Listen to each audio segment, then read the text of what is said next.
The Consulting Success podcast is powered by the Clarity Coaching Program. If you'd like to work directly with the Consulting Success team and receive personal coaching and support to optimize and grow your consulting business, marketing, and revenue, visit consultingsuccess.com to find out more and apply. Welcome to the Consulting Success Podcast. I'm your host, Michael Zapersky. In this podcast, we'll dive deep into the world of elite consultants, where you'll learn the strategies, tactics, and mindset to grow a highly profitable and successful consulting business. Hey everyone, it's Michael Zapersky, and today I am here with Dr. Troy Hall. Dr. Hall, welcome. Thank you. It's good to be here. Good to see you too, man. Yeah, so you're an author, a speaker, a consultant, a global expert on talent retention. You travel the world sharing your expertise with billion-dollar companies on how to retain talent. Clearly, this is an issue for many people.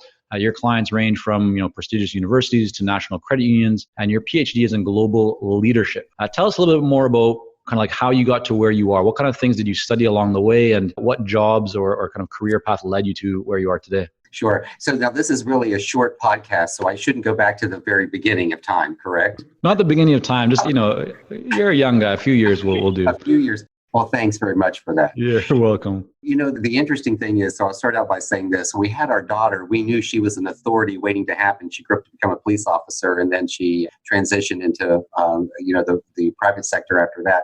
But for me, I never knew that I was going to end up where I am. I think that what happened, though, is in a life story with my parents as I was a child when I was 12 years old. My mom was diagnosed with cancer, and I was from a very small abandoned coal mining town in West Virginia, and limited education, limited number of people, limited information, and we actually thought mom was going to die. And during that summer, mom poured what I call mom wisdom into me.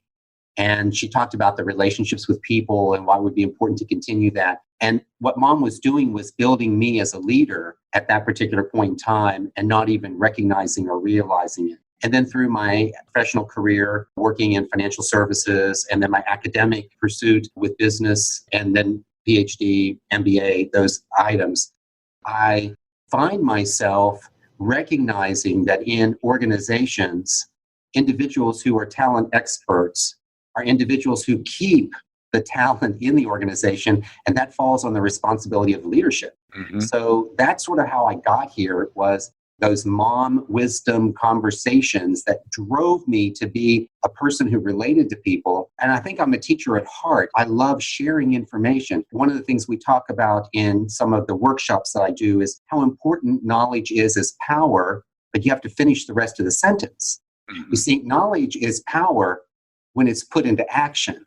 Knowledge is not power when you hoard it or 100%. When you just collect it. Was that one of the wisdom pieces from your mom there, or? Oh, yes, absolutely. And then there are a lot of great other individuals that have said some of the same things and information. We've got people here at work who remind us constantly that, it's not just getting the information that's important, but what you do with that information once you actually get it. That's really where things change. And so my pursuit of leadership is all about creating a legacy of other individuals who can be successful in that, because I subscribe to the theory that everyone is a leader, and whether it's implicit or explicit, you have a leadership responsibility in life if you're answering questions or giving direction or even just participating and contributing to life in general. You should really be paying attention to leadership. A mom lesson was this. She would tell me that circumstances do not define me as a person. It's the choices I make that define my character. Yeah. And awesome. That is just huge because, again, I told you we were from a poor town in West Virginia, and she would say that poor is a condition of the pocketbook, not the heart. Do you have all these written down? Like, did you document all these sayings from your mom? Yeah, I do, and I include them. Some of them are included in the book that we just recently released, and some of them are a part of another book we're working on, and it has to do with my mom and the mom wisdom and things of that nature. Yeah, I mean, I love those. I remember my grandmother had a whole bunch of these. My grandmother and grandfather especially, the two of them together were like a powerhouse of these little zingers or little sayings that would just stick with you. My grandma, she used to say, new friends are like silver, old friends are like gold, cherish them both. All these just little sayings that they stick with you, and they're at first kind of glance, or first you hear them and you kind of get them, but when you actually really think about them, and then as you said, don't just hold them in your mind, but actually take action on them. right? Put them into action. That's where magic starts to happen. So, it does. And a lot of the articles I write are specifically directed from those particular things. And you said your grandparents, I'll have this one. So I just released an article through a publication, ladders.com, and the article had to do with how that it's okay to toot your own horn. And so it comes from a message that Grandma Goldie said, and she said, it's okay, Troy, to toot your own horn, because if you don't toot it, no one else will. Yes. She says, just don't lay on it. Right. Yeah. I mean, and this is so like I think we're going off the topic of where I want us to go, but I'll get us back on because I think this is actually valuable stuff for everyone, especially for consultants entering the market when you're in a corporate world and you're coming into starting your own business. You have to toot your own horn. And for many people, that's uncomfortable. You're not used to promoting yourself, talking about yourself, getting out there. You're used to people coming to you, reporting to you, or the focus and spotlight is on the product or the brand, not yourself. But this is so key that if you want to actually make an impact and serve people, then you need to toot your own horn, because otherwise they won't know that you exist, and then they won't know that you can actually help them. Well, here's the other thing too. Everything we've talked about does relate to consulting. Because in leadership, because as a consultant, if you are pretending to be something that you're not, you're not going to be successful in your business. You're not going to be successful at anything you're doing. Being authentic, transparent, and allowing the pieces of you to come forward in what you do actually creates a much better person in how you're relating to other people. And it is a people-related business. It doesn't matter whether I'm doing consulting or whether I'm working on financial plans or business plans or strategy, I'm still working with people. So walk us through then. I mean, today you serve as the Chief Strategy Officer of both the South Carolina Federal Credit Union and SCF Solutions. But how did you get there? Before you got into kind of those roles, what did your career path look like from the coal mining town to where you are today? I started out as a part-time teller. So I was sort of driven into the financial services world. And then from there I did a number of leadership programs at the financial institution. I wrote sales training for a while. I managed a retail network. I went into a corporate marketing environment. I actually managed my own marketing and advertising firm. I did it in relationship with a printer company. And so we used all the printing clients, then became the ones that I would go and reach out to for advertising, because we knew how to print from the printer perspective. And so we would design, this is when print media was real big. Most people listening now go, print? You actually print material? I thought it's all electronic and linking today. So we did that. And then from there, one of my clients was a credit union. And that began the process in Columbus, Ohio, to move into there. I had retail experience, training experience, everything they needed. And I just got tired of traveling. So I went into the credit union world, and that's how I ended up there as a C-suite at that organization, C-suite here. So my role as the Chief Strategy Officer for South Carolina Federal Credit Union gives me the opportunity to talk about our growth and really focus on the growth of the organization in new markets and utilization of products and services. And then we have a consulting arm, which comes under our subsidiary. So financial institutions can own subsidiaries where they can do non-traditional products and earn fees for that. The credit union per se, or a financial institution per se, cannot earn income from those non-traditional things. And so the subsidiary is how we do it. So I kind of sort of say by day, I'm the Chief Strategy Officer, and by night, I'm the consultant. But I still do work during the day.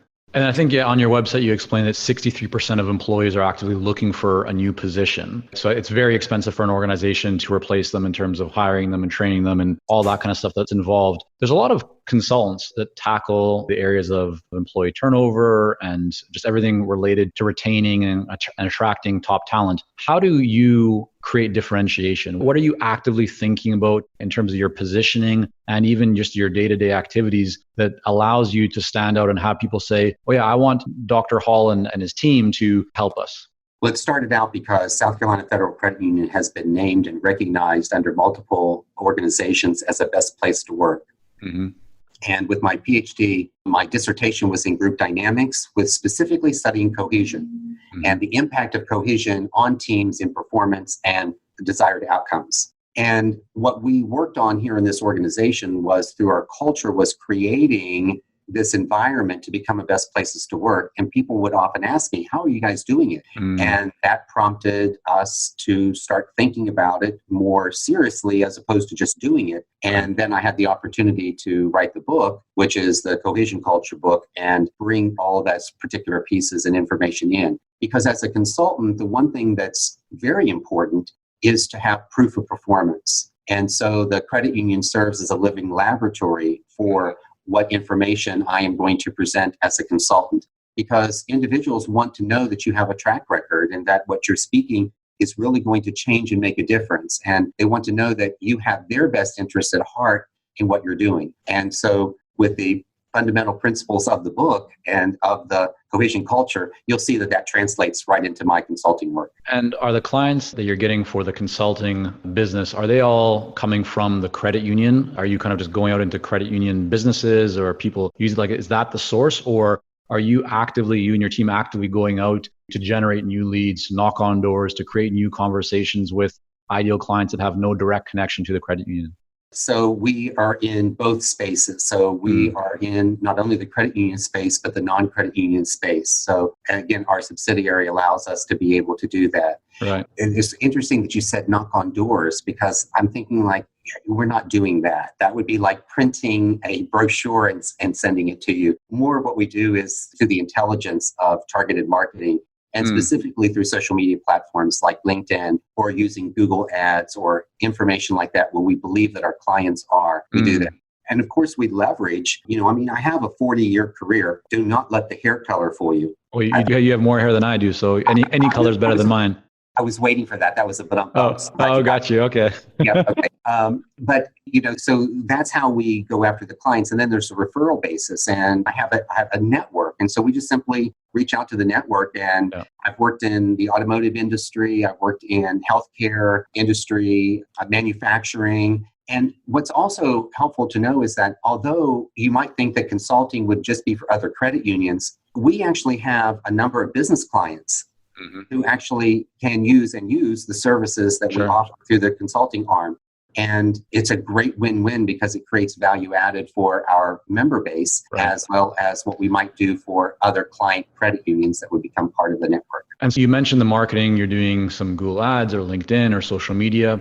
Can you walk us through what does that look like? Is it an ad that goes to an opt-in page, is it to a report, to follow-up emails, or something completely different? How would you explain maybe your most effective marketing strategy and the tactics that you use right now to support that? So I will disclaim that I am dangerous. I know enough information now to be dangerous about this, because fortunately I have a team of people who actually work in those areas and do that. And so my job is to make sure that I get in front of the client and that they produce the lead for me so that I can then get in front of the client and actually then close the deal. So the background pieces that I know we're active in is definitely in LinkedIn. LinkedIn has maintained itself from a social media platform as a great resource for professional business connections. And it's not the place that you go and post whether you've had food or whether you like your clothing or you're upset with the airlines. I mean, typically, that's not the place. There are other social media platforms where that can work. And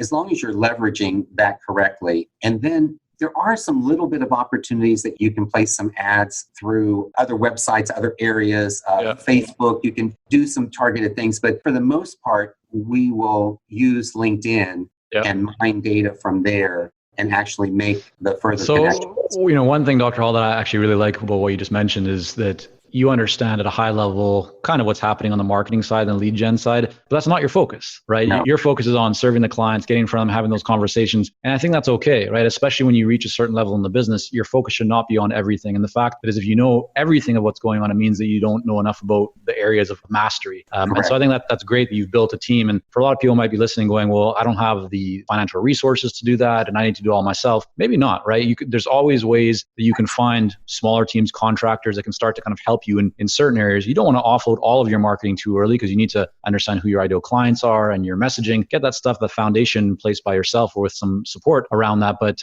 then, if you're starting to get into paid acquisition channels and media and so forth, that shouldn't be something that you're trying to master all of yourself, from day one if there's others that can help you with it. Well, you can be the jack of all trades and the master of none. So that's certainly something to keep in mind. Businesses should really consider collaboration. So I believe that there would be a number of consultants who will not consult on exactly the same thing. And I would seek out those individuals and say, how can we hire this collective individual who could support us in doing that particular activity, and you'll be able to support the marketing aspects of it. Right. And you don't have to become the expert, and you can spend your time and attention doing that work. Because I understand for the small business person how challenging that can be, is that if you kind of think of yourself as the baker and you have to go not only buy the stuff, but maybe you have to grow some of the stuff, bring it in, put it all together, bake it, decorate it, then go deliver it. You didn't get to do anything else until you complete that whole cycle. Yeah. So that's why it is important for businesses. And some of the consultings that I do when I talk to them about culture, strategy, or change in their strategic is to really say, how are you leveraging the relationships that you have, and how are you leveraging the collaboration that we can do today? If nothing else, technology has certainly elevated the conversation of collaboration. I mean, you and I are now sharing information from across the country. We're more than 3,000 miles away, and we're acting like we're right in the same room. Yes. You would think that people could figure this out if they just stopped long enough to realize that they innovate by solving a need, and their need would be to partner with someone else and try not to do it by themselves. While we work with a lot of seasoned and experienced consultants here at Consulting Success, I'm often contacted by new early-stage consultants. Invariably, the question I'm asked is, what are the steps I should take to become a successful consultant and grow my consulting business to my first 6 figures per year? Well, I'm excited to announce that we've opened the doors for our Momentum program. This is our most popular program for early-stage consultants, and it has helped almost 1,000 consultants to start, run, and grow successful consulting businesses.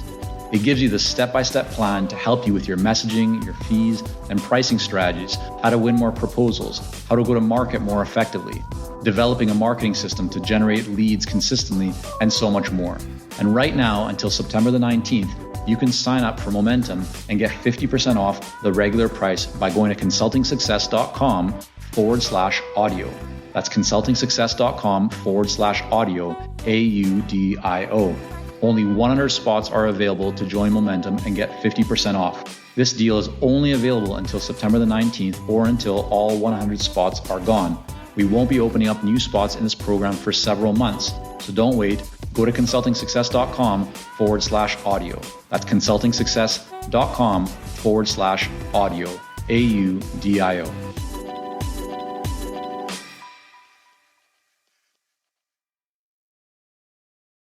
Hey, it's Michael here, and we'll be right back to the podcast. But first, are you ready to grow, scale, and take your consulting business and marketing to the next level? If so, our Clarity Coaching program may be a great fit for you. You'll work with our experienced team to set up a strategic plan for your business and coach you step by step in areas like how to consistently attract more leads, develop a magnetic message that resonates with your ideal clients, strategically package and position your services, earn higher fees, win more proposals, and scale your business. To find out more about Clarity Coaching and apply, go to consultingsuccess.com and click on coaching. Let's talk about workshops. So you do quite a few workshops each year. Are the workshops that you hold, are they mainly for existing clients that have already made the investment to work with you, or are you using workshops also as a way to generate new leads and opportunities that can become engagements? Both.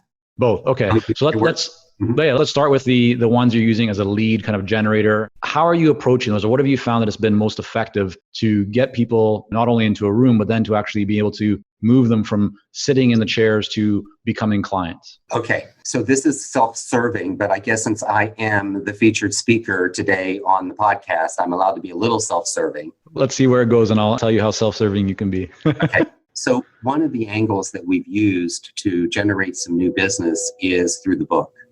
And so one of the activities that I've done with some of the contacts that I've made who I think are connected in the business world and the industries where they themselves will represent and reflect me. Because again, I've built my own brand reputation so that when people know that they're working with me, they're getting someone who's authentic, genuine. I'm really focused on their objectives, not on mine. Try to make sure that everything I'm doing is for them. Because I've found that if you do that in business, you tend to always get taken care of without you having to be focused on being taken care of. So with that being said, I offer a 1-hour workshop on leadership to any group that actually purchases the book. So they have to purchase the book in bulk? Oh, yeah, purchase the book. Yeah, and so maybe I could just... Yeah, show us the book. There you go. Cohesion Culture. Nice cover there, and nice and blue. Yep, good stuff. A little bit of this is that helping our audience there, so they we got it. Don't make them dizzy though. But how many books do they have to purchase in order to get you to give a 1 hour talk? So I prefer not to speak to less than 12 people in an actual workshop because it just makes the dynamics weird. And about 30. So between 12 to 30. And so 12 to 30 books, and then they get you for a 1 hour talk. And that's local. So if you have to go across the country, they're paying for your travel to show up. Yeah, paying for the travel for this. Because we use as lead generation. Right. Okay. And so you're giving great value in that 1 hour talk. And then what happens after? Like, are you giving a call to action? Are you offering something after to get someone from butt on the chair to conversation with you afterwards? Yes. What does that look like? What works best for you in that area? It's really relationship and it's a follow-up. I'm not a 9-to-5 guy. So I work and follow up in a variety of hours and timeframes. And I'm also, I'm just relational. So so what do you do, Doctor? Because I want to get very tangible. Like, are you getting people to fill in a form? Are they sending an email? Are they opting in? Like, how do you get someone from being in the chair to having a conversation about becoming a client?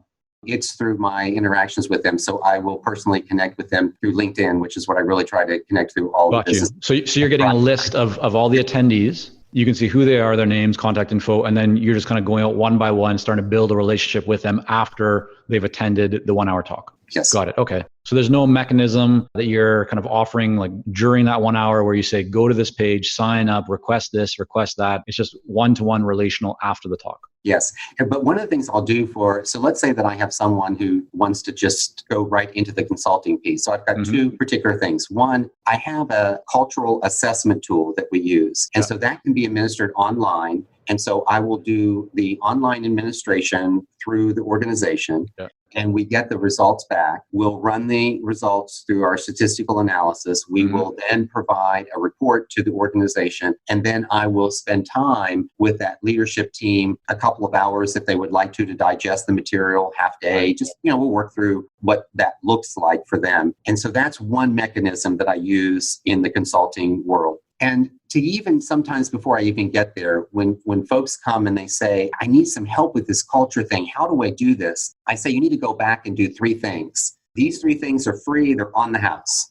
You look for greetings, you listen for laughter, and you watch for handshakes. And I want you to come back. You can come back in 2 weeks, 3 weeks. You come back after you've done some observations. You tell me what you have seen, what you have heard. Because it helps them start to get tuned in to the culture, and their observations are important because what we do know through organizational behavior is social learning is dominant in all organizations. And that's where people observe. They then qualify those observations through a form of imitation, and then they model that particular behavior, or they model what they have observed. So the observation piece is really important. And what it does is it begins to set the tone for the conversation. Because then the next thing I ask them after they've talked through what they've seen, I asked them, I said, so now please share with me, how active have you been in greetings, laughter, and handshakes? And generally there is a huge silence. Right. And what they recognize is that they have spent all their time observing. As a leader, they observe, but they don't spend as much time doing. And so it goes back to the power of knowledge is in doing. It's not just in acquiring it. So I have an opportunity then to really prove and to provide proof to them in a very short way why this is going to work. And everything that we're presenting or I'm consulting with in this cohesion culture and talent retention with an organization is all research. It's all information that's already been tried and proved. It's not just crazy me waking up one day going, I want to do a consulting business and I think this is what it's going to be. So Dr. Hall, a lot of consultants who are running smaller firms, I think look at this idea of culture and just all of the stuff around talent and often think, we're not there yet. That's for bigger companies. What would you say to them? How applicable are the ideas of culture and retention to firms that maybe have only 5 or 10 employees or even team members that they work with? Sure. So what I would tell you is that Peter Drucker is famous for saying, or at least he's been quoted as saying, culture eats strategy for breakfast. Right. So if you're taking your eye off of the culture that you build, if you think that in a small organization you already have it handled, generally that's usually your first sign that you don't have a clue what's going on. So what should people be looking at? If they're running a small firm, like what are a few ideas that they should be focused on that can really help them as a small firm leader to improve in those areas? So I would go back to the framework of cohesion, and that's where we start. So we build the entire consulting piece out of the framework for the cohesion model. And basically, we're looking at the sense of belonging, how you create value for the employee, and then the area of commitment. And here's where most companies go awry in the commitment aspect. They fail to focus on the goals, dreams, aspirations, and the development of the employee and align them to organizational outcomes. What happens is, even in small companies, they're so busy to try to make a profit and to make the business that when they bring in the new employee, they don't even spend any time with the employee. They're actually going, you need to get with the client, you need to make money.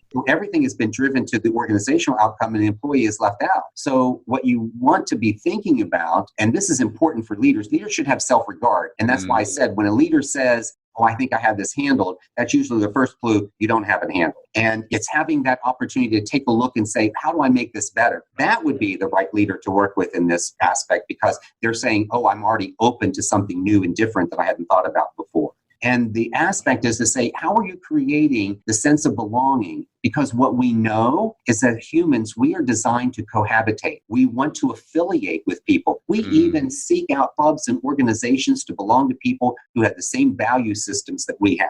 Because our need to belong is important. Guess what? It stems from our right and our need to survive. So we're also designed to survive. You know, you cannot hold your breath to actually expunge yourself. So there's a mechanism in us that allows us to not do that. No, but I see what you're saying. I think like a really important point that you're making here is that a lot of leaders will bring in new talent and they're so busy just focus on building the business that they then neglect the talent that they've just brought in. They're neglecting that team member. They expect them to get right up to speed. And I had Jason Forrest on the podcast from Forrest Performance Group recently, and he was talking about how in his original run of bringing team members on, he would bring them on and just try and put them into a project right away, as you mentioned, and it didn't work, but they would leave. If things wouldn't stick, he wouldn't get the performance out of them. And he recognized that was his doing, that was his responsibility and kind of quote unquote failure or learning experience. And then what he changed is then when he started to bring people in after that, he had them shadow him. And then he'd go through and he'd make sure they were understanding what was going on. He spent a lot more time with them. Then he would shadow them. And so there was a lot more interaction and engagement between them. And that led to a lot of greater success in kind of the talent and retention areas. So I think that's really what you're getting at is whether you're bringing on even just one new team member or a contractor or a partner, the investment that you make into that person, the more that you invest into them in terms of training and time with them and caring,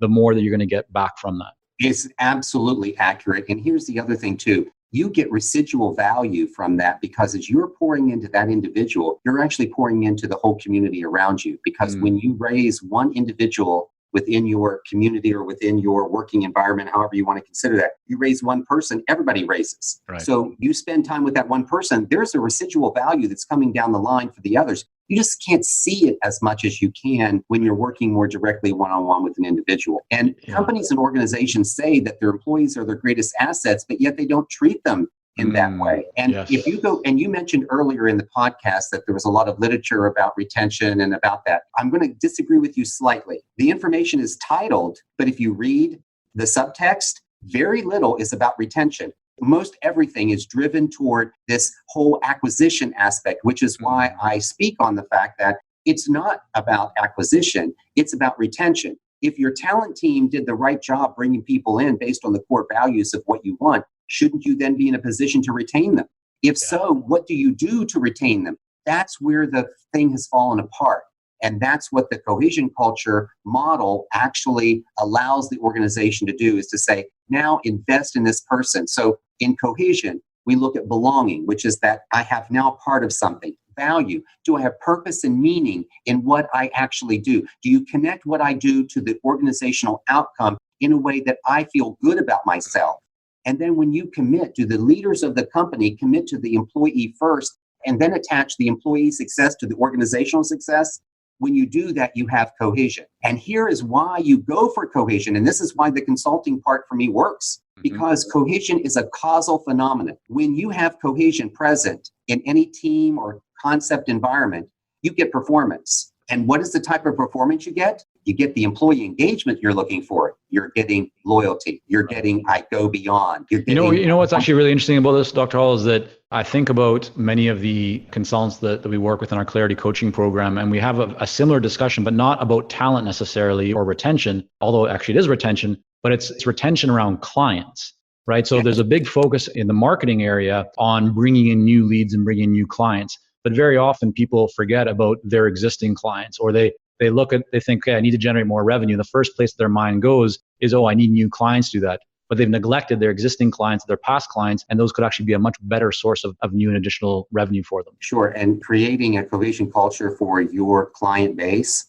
would be an excellent way to do it, because you're connecting them to the organization and making them feel a part of it. You're not having a party where you're connecting all of your clients, but you're connecting your client to your organization. And so you're letting them in on the culture, and you're letting them in to be a part of it. And you're treating them. I really believe this. Like, when you say that you have a vendor, I have to wonder a little bit about like how you treat people, because I work with partners. So this person may be an individual who provides me a service, but I don't think of them as just this person over here providing a service. I think of them as an integral part. And so I spend time making sure that they understand the culture of the organization, because I want them to be successful. Yeah. And so it actually there's a lot of application on this. And the good news is this isn't just for credit unions and financial services. This translates to every industry that has people who are working toward a common goal to provide desired outcomes for an organization. Fantastic. Well, Dr. Hall, we're going to need to leave it at that here today. But before we hop off, I want to make sure that people can learn more about you and your work and your book, Cohesion Culture. So tell us, where is the best place for people to go?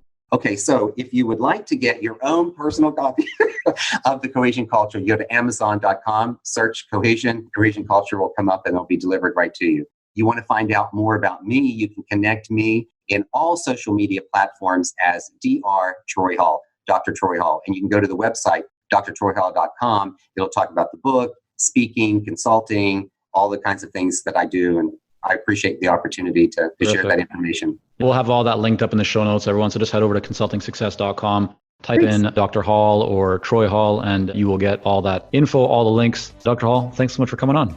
Awesome. Thank you, man. I really do appreciate it. You have a great day. You too. Thank you for joining us on this episode of the Consulting Success Podcast. For more episodes and to subscribe, rate, and leave a review, head on over to iTunes. And if you'd like to develop consistent lead flow and a highly profitable consulting business, learn more about our coaching programs at consultingsuccess.com.